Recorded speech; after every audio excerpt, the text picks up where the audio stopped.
Assalamualaikum warahmatullahi wabarakatuh. Halo semuanya, selamat datang di podcast saya. Saya Rahmat Imadudin sebagai host pada podcast kali ini.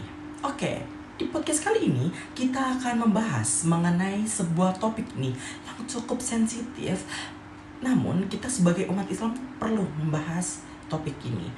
Oke, yaitu mengenai feminisme dan disorientasi seksual dalam perspektif Islam. Dari kalian, kenapa sih kita harus membahas topik ini? Ada yang tahu? Oke, kenapa kita harus membahas topik ini? Karena di tengah perkembangan zaman dan derasnya arus informasi, kita sering dihadapkan pada berbagai isu sosial yang semakin kompleks nih.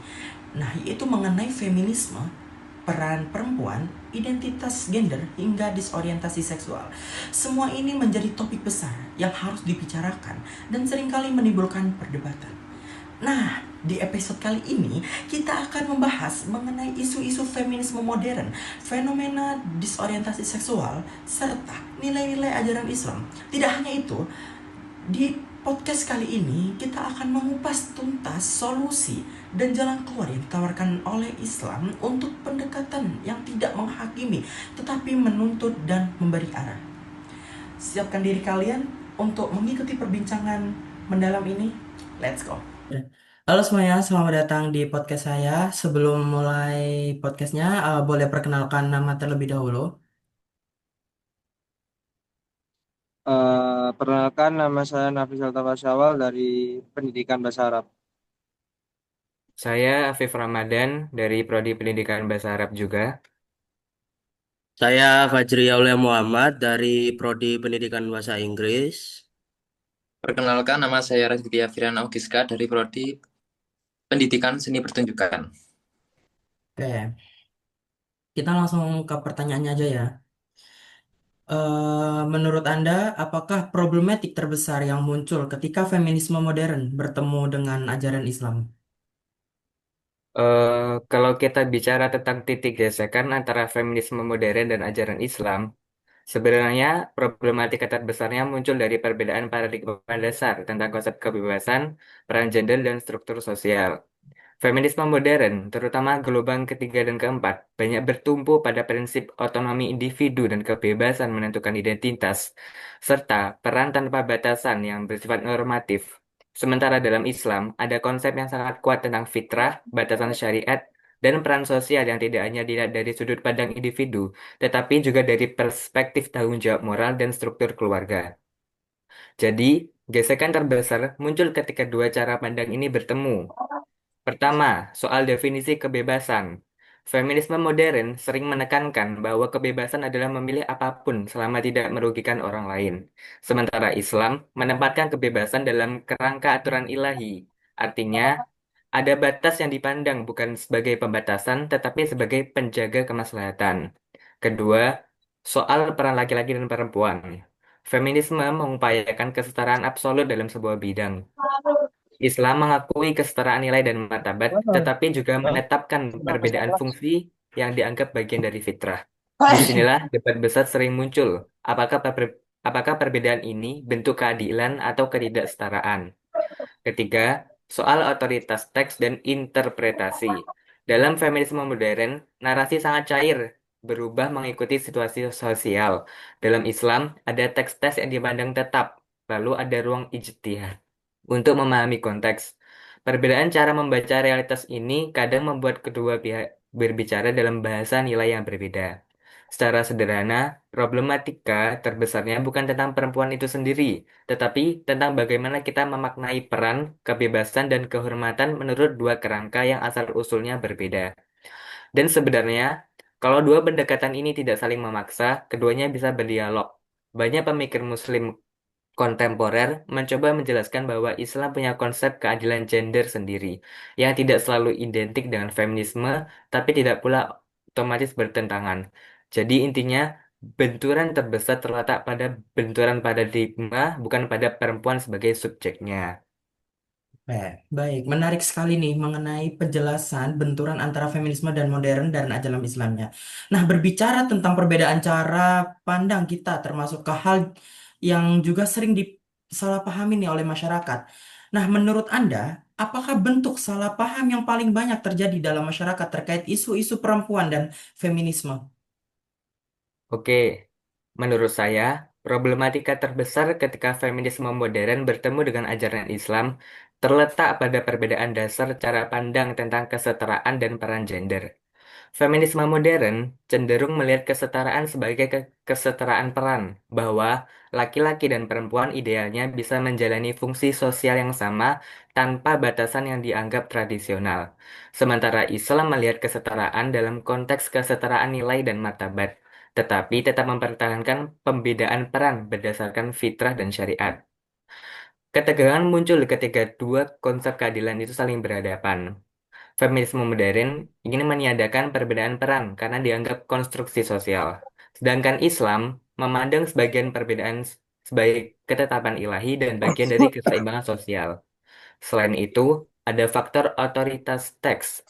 Feminisme sangat fleksibel mengikuti perkembangan sosial, sedangkan Islam memiliki batas-batas yang tetap dalam Al-Quran dan Sunnah. Cara membaca realitas dan otoritas nilai yang berbeda inilah membuat dialog sering tidak bertemu di titik yang sama. Jadi, secara singkat, problematika utamanya bukan tentang siapa yang lebih benar, tetapi tentang dua paradigma berbeda yang punya definisi keadilan, kebebasan, dan peran gender yang tidak selalu sejalan. Dan selama dua paradigma itu saling memiliki tolak ukur yang berbeda, gesekan akan terus muncul. Baik. Jadi memang sih ada banyaknya miskonsep dari masyarakat mengenai hal tersebut. Nah, sekarang kita akan geser terlebih dahulu mengenai isu yang tidak kalah hangat nih, yaitu mengenai orientasi seksualnya. Nah, apakah problematik sosial yang muncul dari meningkatnya fenomena LGBT di masyarakat? Oke, baik. Jadi problematiknya itu cukup kompleks. Di sini adalah terutama problematik sosial yang muncul dari meningkatnya fenomena LGBT di masyarakat yang bersifat multidimensi dan tidak dapat dilihat hanya dari satu sudut pandang saja. Dan isu ini melibatkan aspek budaya, psikologis, pendidikan, agama, dan dinamika global. Dan di sini saya simpulkan jadi 5 poin yang saya bahas. Yang pertama yaitu kebingungan identitas dan pergeseran nilai sosial. Perkembangan teknologi informasinya membuat masyarakat, khususnya para remaja nih, terpapar pada berbagai konten yang menggambarkan identitas seksual non-heteroseksual sebagai sesuatu yang lumrah atau bahkan bisa dikatakan tren gaya hidup. Media, film, dan musik, dan juga platform digital sering menghadirkan representasi LGBT secara sangat bebas. Dan di satu sisi ini, representasi tersebut dilihat sebagai bentuk keberagaman. Namun di sisi lain, sebagian besar masyarakat Indonesia yang memegang nilai budaya dan agama ini memunculkan kebingungan nilai, bahkan bisa juga menjadi konflik identitas seperti itu. Remaja yang masih berada dalam fase pencarian jati diri ini menjadi kelompok yang paling rentan, alih-alih memahami identitas secara alami dan juga bertahap. Sebagian dari mereka bisa terdorong untuk mencoba untuk berorientasi tertentu karena terpengaruh lingkungan digital, tekanan kelompok, atau keinginan untuk dianggap modern seperti itu. Yang kedua, krisis identitas pada generasi muda. Masa remaja ini adalah masa di mana kita itu mencari tahu siapa diri kita. Ketika paparan informasi sangat cepat dan tidak difilter, muncullah potensi seperti ini. Eksperimen identitas yang tidak didasari pemahaman matang, kecemasan sosial karena tidak tahu standar norma mana yang harus kita ikuti. Keterputusan hubungan dengan keluarga, terutama ketika ada perbedaan pandangan tentang orientasi seksual, krisis identitas seperti ini bukan hanya satu isu, tetapi juga psikologis dan sosial juga. Remaja ini membutuhkan bimbingan moral, pemahaman diri, dan dukungan lingkungan sehat. Yang ketiga yaitu tekanan sosial dan budaya global. Fenomena LGBT menjadi bagian dari diskursus global mengenai hak asasi manusia. Banyak kampanye internasional di luar sana yang mendorong pengakuan legal dan sosial terhadap orientasi non-heteroseksual. Indonesia sebagai negara dengan nilai keagamaan yang kuat sering berada di posisi yang dilematis. Di satu pihak ada tekanan global agar lebih inklusif, dan di pihak lain masyarakat memilih norma agama dan budaya yang telah berakar. Ketegangan ini menimbulkan gesekan sosial seperti perbedaan pandangan antara kelompok konservatif dan liberal, antara kebijakan pemerintah dan tuntutan organisasi HAM. Ya, seperti itu. Serta antara generasi tua dan generasi muda. Yang keempat yaitu pergulatan norma agama dan modernitas. Dalam perspektif Islam, hubungan sesama jenis ini dipandang bertentangan dengan batasan yang telah ditetapkan oleh Allah Subhanahu wa taala. Banyak sekali ulama yang menegaskan bahwa identitas seksual tidak boleh keluar dari ketentuan syariat. Karena itu, meningkatnya fenomena LGBT dipandang sebagai tantangan terhadap yang pertama itu ketahanan keluarga, tatanan moral masyarakat, dan yang terakhir pemahaman agama generasi muda. Jadi bagi sebagian umat, kondisi ini merupakan menghadirkan kecemasan moral atau bisa kita sebut moral anxiety karena mereka melihat adanya pergeseran nilai yang bertolak belakang dengan ajaran agama kita. Namun di lapangan sosial, hal ini juga memunculkan banyak sekali kebutuhan untuk menunjukkan sikap yang bijak, tetap berpegang pada prinsip agama, tetapi tidak melakukan kekerasan atau diskriminasi. Yang terakhir yaitu polarisasi sosial dan konflik wacana. Fenomena LGBT ini sering menimbulkan perdebatan keras di masyarakat. Karena adanya kelompok yang menuntut penerimaan penuh, ada kelompok juga yang menolak secara total, dan juga yang memilih posisi di tengah, tidak mendukung praktiknya, namun tetap menghargai hak individu sebagai manusia. Jadi polarisasi ini dapat melemahkan kohesi sosial jika tidak dikelola dengan bijak.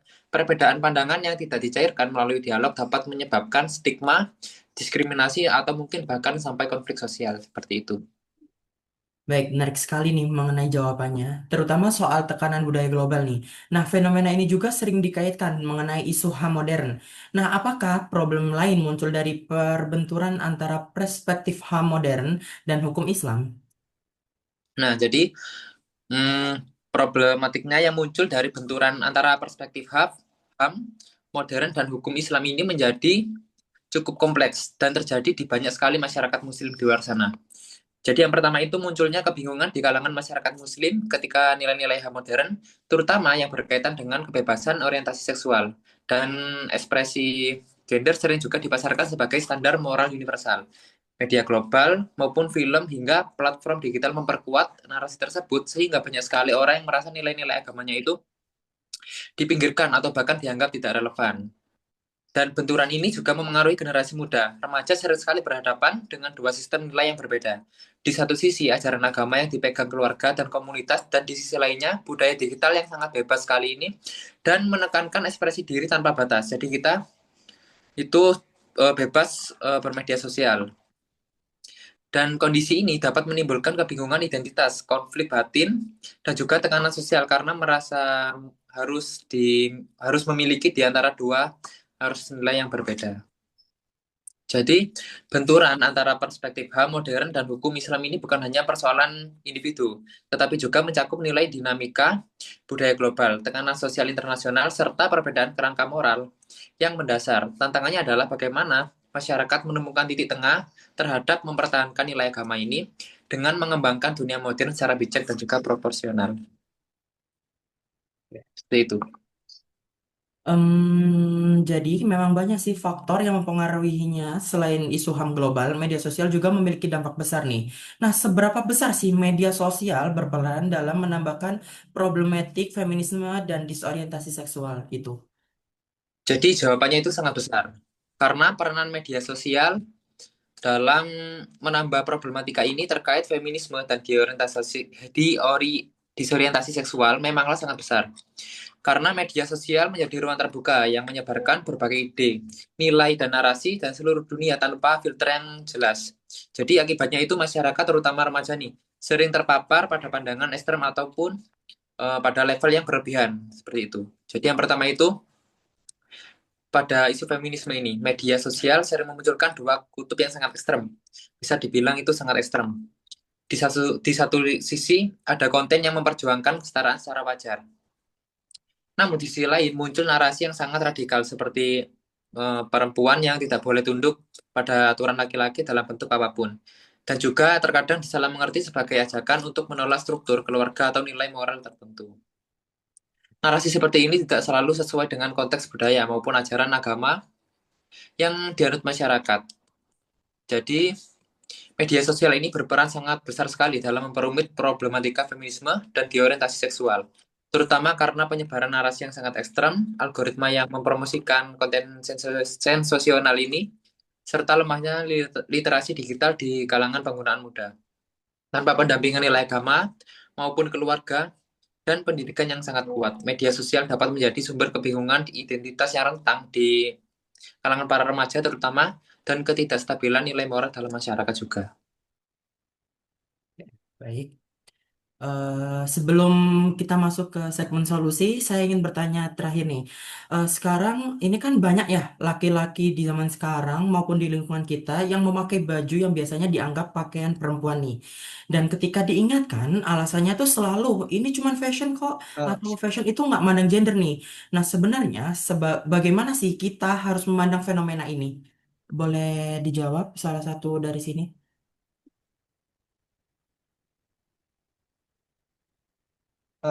izinkan saya menjawab. Oke. Eh, sebentar.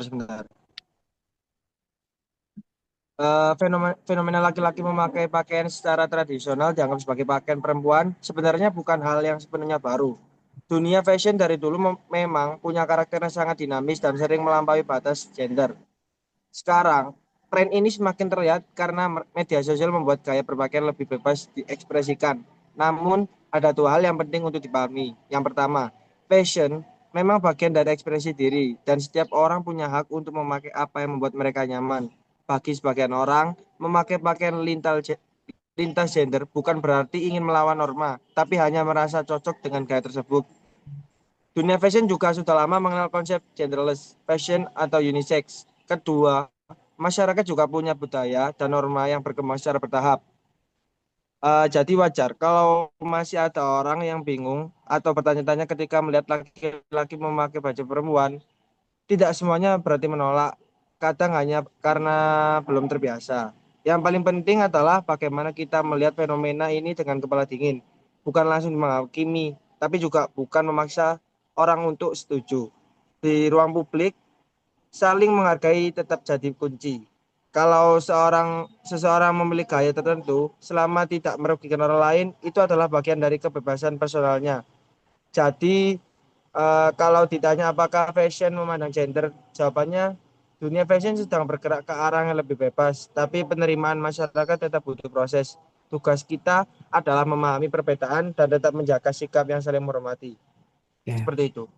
Baik sekali. Setelah kita memahami konteks dan dinamika trennya, sekarang kita akan masuk ke bagian solusi nih. Nah, kita akan bahas mengenai apa saja sih langkah-langkah yang realitas agar perbedaan gaya berpakaian ini juga bisa diterima secara sehat. Oke. Eh, mengenai solusi yang pertama, apa solusi dasar yang Islam ditawarkan untuk menghadapi isu feminisme dan disorientasi seksual ini?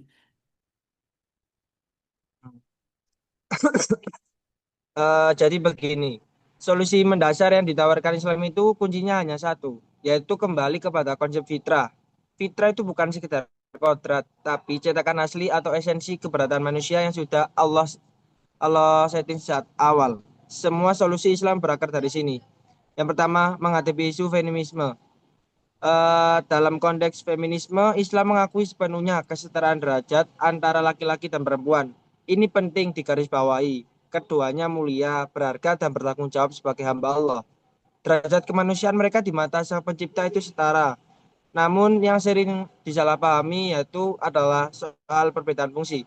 Islam tidak melihat laki-laki dan perempuan itu harus bersaing atau bertukar peran. Seperti yang sering didorong oleh beberapa kelompok feminisme, sebaliknya Islam menetapkan peran yang komplementer atau saling melengkapi. Bayangkan sebuah tim, keduanya sama-sama vital dan sama-sama dihargai. Fokusnya adalah pada keadilan dan keseimbangan peran, bukan pada homogenisme peran. Jadi esensinya derajat kita sama, tapi fungsi kita berbeda dan saling menopang itu poin utamanya. Yang kedua menghadapi isu disorientasi seksual. Mengenai isu-isu orientasi seksual di luar heteronormativitas, sikap Islam itu tegas, tapi selalu mengedepankan aspek kemanusiaan dan kesehatan sosial. Islam mengarahkan setiap individu untuk menjaga kehormatan diri melalui pengendalian hawa nafsu. Tujuannya adalah menjauhi perilaku seksual yang jelas-jelas bertentangan sebagai fitrah pencipta, yang mana pernikahan itu adalah ikatan antara laki-laki dan perempuan. Ajaran Islam melarang perilaku yang dianggap merusak diri sendiri dan tatanan masyarakat. Tapi penting untuk dipahami, Fokusnya bukan hanya pada penghukuman, melainkan pada menjaga kemurnian jiwa dan kesehatan sosial. Islam mendorong individu yang bergumul dengan hal ini untuk mencari kesembuhan, bimbingan spiritual, dan dukungan komunitas agar mereka bisa tetap berada di jalur yang lurus, sesuai dengan petunjuk Allah dan esensi penciptaan mereka. Seperti itu. Oke. Baik, nah apakah langkah konkret untuk mengatasi salah paham bahwa Islam mengekang perempuan?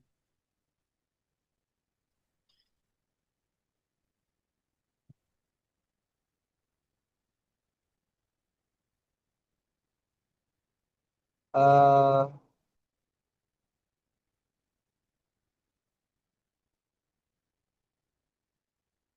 Mohon diulangi, tidak Oke, terdengar suaranya. oke baik-baik. Nah, mengenai masalah yang tadi yang kamu jawab itu, nah, apakah langkah konkret untuk mengatasi salah paham bahwa Islam mengekang perempuan? Saya melihat ini harus diasari melalui tiga pilar utama yang saling menguatkan. Ini Baik. harus actionable, bukan hanya retorika.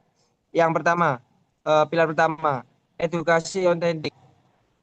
Kita harus kembali ke sumber. Kesalahpahaman sering terjadi karena penafsiran yang diangkal atau biasa biasa kultural yang disangka ajaran agama.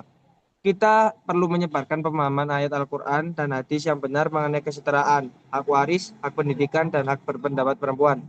Selain itu, tampilkan tokoh perempuan inspiratif dalam sejarah Islam seperti Khadijah, Aisyah, atau Rabi'ah al-Adawiyah. Mereka telah bukti nyata perempuan dalam Islam itu berdaya dan dihormati. Pilar kedua,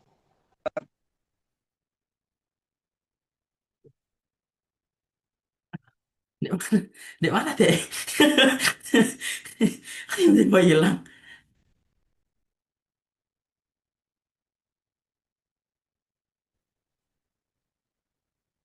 Bis,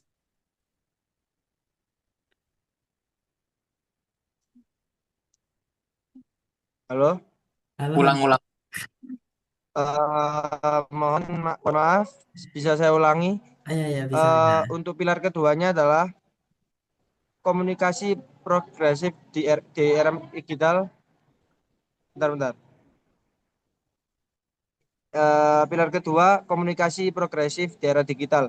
Narasi itu adalah segalanya. Kita harus lebih cerdas. Kita harus menggunakan media digital dan dialog terbuka untuk mengadvokasi.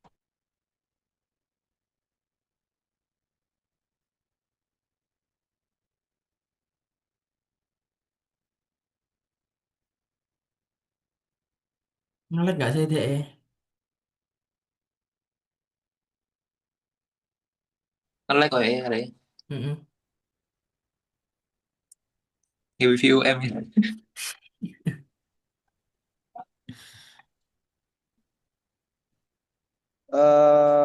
Bisa saya ulangi lagi. Iya, bisa, bisa. Untuk pilar keduanya adalah komunikasi progresif. Di era digital, narasi itu adalah segalanya. Kita harus lebih cerdas, kita harus menggunakan media digital dan dialog terbuka untuk mengadvokasi narasi positif ini. Kita harus berani menghadapi narasi negatif, memberantas miskonsepsi, dan menunjukkan bahwa ajaran Islam itu selaras dengan kemajuan dan hak asasi. Asalkan dipahami secara utuh. Jangan biarkan ruang publik didominasi oleh suara salah. Pilar ketiga, aksi nyata. Ini yang paling penting, bukti hidup. Teori harus diwujudkan. Kita harus mendorong dan mendukung partisipasi serta kepemimpinan perempuan dalam berbagai aspek kehidupan, pendidikan, sosial, ekonomi, dan organisasi. Ketika masyarakat melihat sendiri banyak perempuan muslim yang sukses, berdaya, dan menjadi pemimpin, sambil tetap berpegang pada nilai-nilai agamanya, maka tuduhan kekangan itu akan gugur dengan sendirinya. Aksi nyata adalah dalil terkuat kita. Ya, baik. Terima kasih. Nah, kalau ada remaja yang mulai bingung nih dengan identitasnya seksualnya nih, apa pendekatan Islam yang paling tepat untuk masalah itu? Boleh dijawab. Dalam Islam, pendekatan terbaik itu intinya adalah kasih sayang, dukungan, dan dialog terbuka, bukan penghakiman. Prinsipnya adalah rahmah atau bela kasih dan hikmah. Saya punya 5 poin utama sebagai panduannya. Yang pertama adalah prioritaskan penerimaan dan kasih sayang. Langkah pertama, dan ini mutlak, adalah menciptakan lingkungan yang aman dan penuh kasih. Remaja itu harus merasa diterima apa adanya oleh orang tua dan komunitasnya, terlepas dari kebingungan yang sedang dialami. Menolak atau menghakimi sejak awal hanya akan mendorong mereka menjauh dari iman dan keluarga. Kita harus menjadi pelabuhan aman mereka. Yang kedua adalah dialog terbuka dan empati. Kita harus ajak bicara dari hati ke hati, dengarkan perasaan dan kekhawatiran mereka tanpa memotong atau menghakimi. Validasi validasi emo, validasi emosi mereka, katakan, saya mengerti ini, pasti berat untukmu. Tunjukkan empati yang mendalam, kebanyakan remaja hanya ingin didengar dan dimengerti. Yang ketiga, bimbingan nilai Islam universal. Fokuskan pada ajaran Islam yang universal, seperti kasih sayang, keadilan, dan akhlak yang baik. Jelaskan bahwa Allah itu Al-Ghafur, yang artinya Maha Pengampun, dan Ar-Rahman, Maha Pengasih. Allah memahami perjuangan yang dialami hamba-hambanya. Perkuat koneksi spiritual mereka, bukan menakut-nakuti mereka. Yang keempat, ada edukasi berbasis ajaran yang lembut. Tentu kita perlu memberikan pemahaman tentang pandangan Islam mengenai fitrah, pernikahan, dan peran gender. Tapi ini harus disampaikan dengan cara yang lembut dan mendidik, bukan sebagai doktrin yang kaku dan keras. Ini adalah proses perdampingan, bukan indoktrinasi. Untuk yang terakhir, nomor 5, mencari bantuan profesional. Dan yang terakhir, dorong mereka untuk mencari bantuan. Ini bukan hanya masalah spiritual, tapi seringkali juga melibatkan aspek psikologis. Dorong mereka berbicara dengan konselor muslim atau profesional kesehatan mental yang benar-benar memahami konteks keagamaan kita, sehingga dukungan psikologis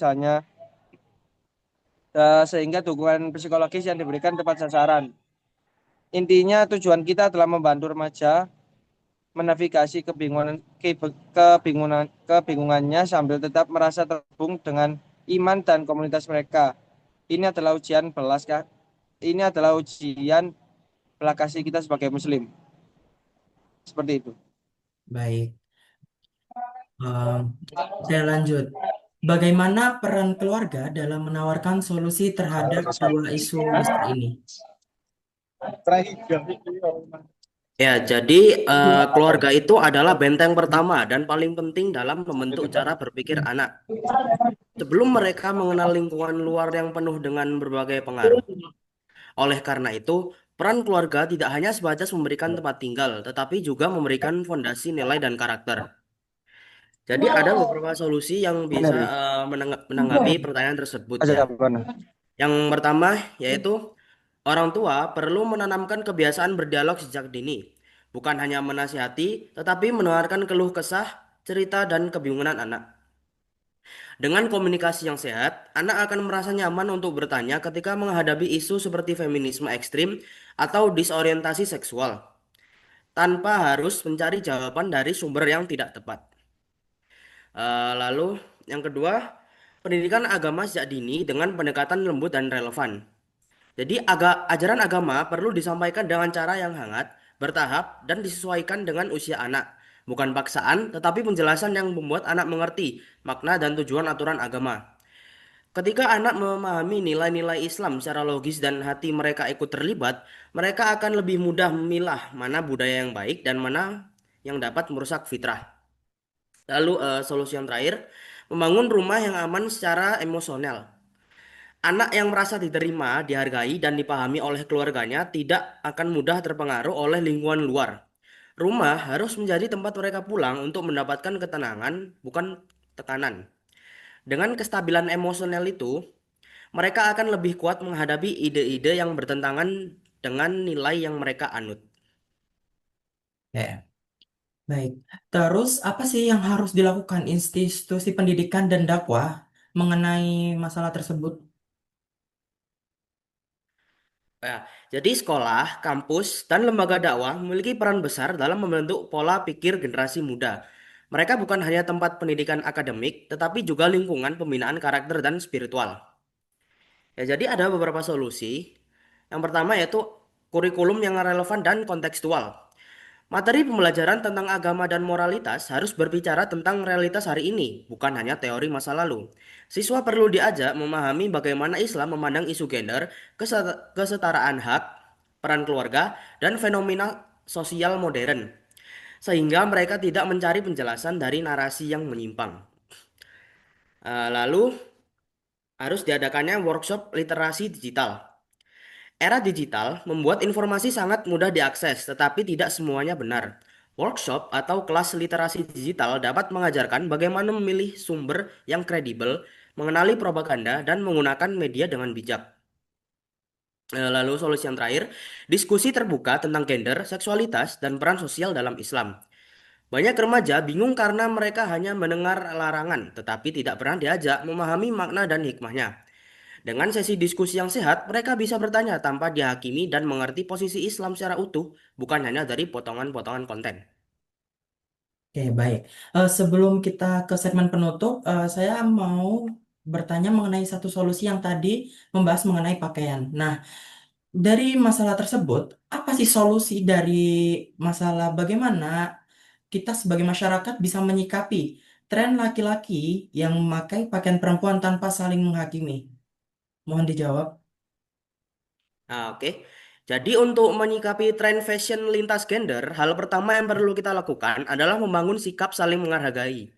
Setiap orang punya preferensi dan kenyamanannya sendiri dalam berpakaian, dan selama pilihan itu tidak merugikan orang lain, kita tidak perlu terburu-buru memberikan label atau menghakimi.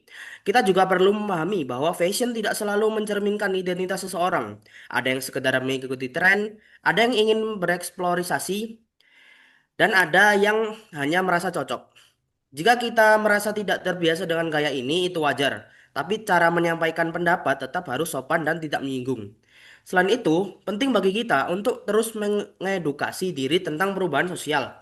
Karena dunia fashion memang bergerak ke arah yang lebih bebas dan inklusif. Kita pun tetap boleh memilih prinsip pribadi, asalkan tidak memaksakan pandangan tersebut kepada orang lain. Pada akhirnya, karakter seseorang bukan ditentukan dari pakaian yang mereka pakai, melainkan dari sikap dan bagaimana mereka memperlakukan orang lain. Jadi, solusi terbaik adalah memahami, menghargai, dan menjaga agar ruang sosial tetap nyaman bagi semua orang. Oke. Untuk penutupnya nih, eh, apa pesan terakhir untuk pendengar podcast kita terkait isu feminisme dan disorientasi seksual? Ya, jadi saya punya pesan ya. Pesan saya sederhana, namun penting untuk kita renungkan bersama. Islam tidak anti perubahan. Islam adalah agama yang hidup, yang memberikan ruang untuk perkembangan zaman, teknologi, ilmu pengetahuan, dan dinamika sosial. Tetapi pada saat yang sama, Islam juga menjaga batas-batas moral dan fitrah manusia agar kita tetap berada pada jalur yang seimbang. Dalam Islam, perempuan dimuliakan dengan kedudukan yang sangat tinggi, laki-laki dihormati dengan tanggung jawab yang besar, dan seluruh manusia diberi kemuliaan sebagai khalifah di bumi. Artinya, setiap manusia memiliki peran, hak, dan tugas yang saling melengkapi, bukan saling bertentangan. Karena itu, ketika kita menghadapi isu feminisme ataupun disorientasi seksual, jangan terburu-buru menolak mentah-mentah atau menerima secara total. Kita perlu belajar, memahami konteksnya, berdialog dengan bijak, dan kembali kepada nilai-nilai Islam yang selalu menjunjung keseimbangan antara hak, tanggung jawab, dan moralitas. Oke. Terima kasih. Baik, kita sudah masuk ke penutup. Baik, terima kasih semuanya teman-teman. Kita sudah sampai di akhir podcastnya nih. Pembahasannya kita itu cukup panjang, mendalam, serta penuh wawasan. Dan isu-isu feminisme modern, miskonsepsi tentang perempuan dalam Islam, hingga tantangan disorientasi seksual digital. Terima kasih banyak kepada narasumber yang sudah meluangkan waktunya dan memberi penjelasan yang sangat mencerahkan. Dan tentu terima kasih juga para kalian pendengar yang setia mengikuti sampai akhir. Sampai jumpa di episode selanjutnya. Sampai jumpa. Wassalamualaikum warahmatullahi wabarakatuh.